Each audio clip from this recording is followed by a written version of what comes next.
TDP కీలక నేత నారా లోకేష్ ప్రస్తుతం కీలక నిర్ణయాన్ని తీసుకున్నారు.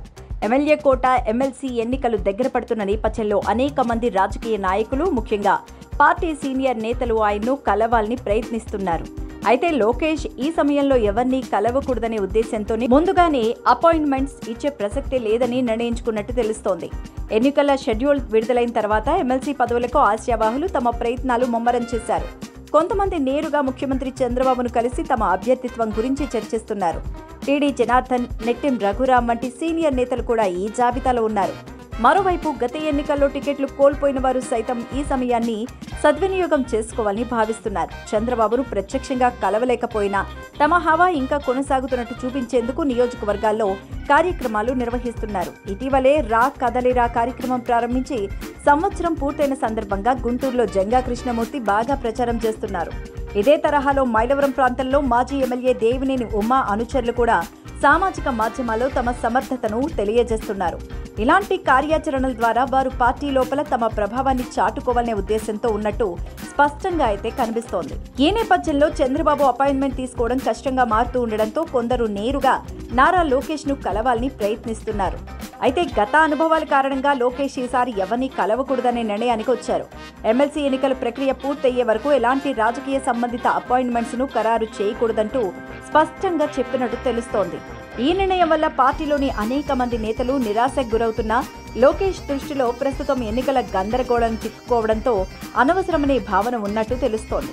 ఏదేమైనా ఎమ్మెల్సీ ఎన్నికల ముగింపు వరకు చిన్నబాబు ఎవరికి అపాయింట్మెంట్ ఇవ్వరు అనేది ప్రస్తుతం హాట్ టాపిక్ గా మారుతోంది.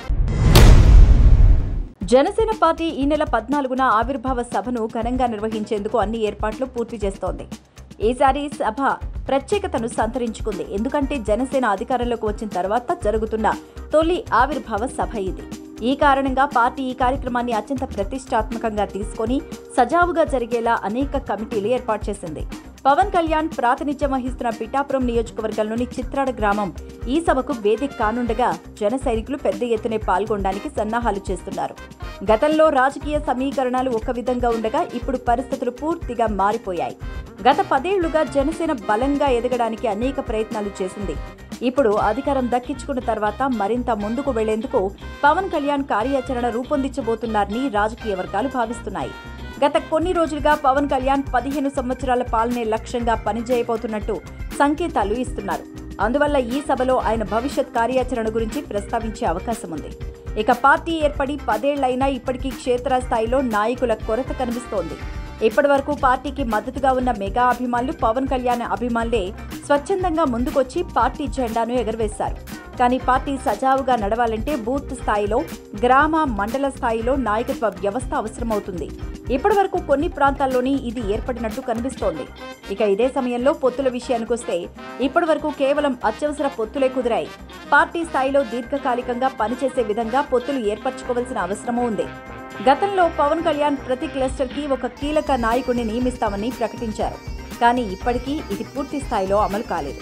ఇక ఈ సభ జనసేన భవిష్యత్ దిశను నిర్ణయించడంలో కీలకంగా మారబోతోంది. పార్టీ కార్యకర్తలు, నాయకత్వం భవిష్యత్తు కార్యాచరణపై పవన్ కళ్యాణ్ స్పష్టమైన దిశానిర్దేశం ఇస్తే పార్టీ మరింత బలపడే అవకాశం ఉంటుంది.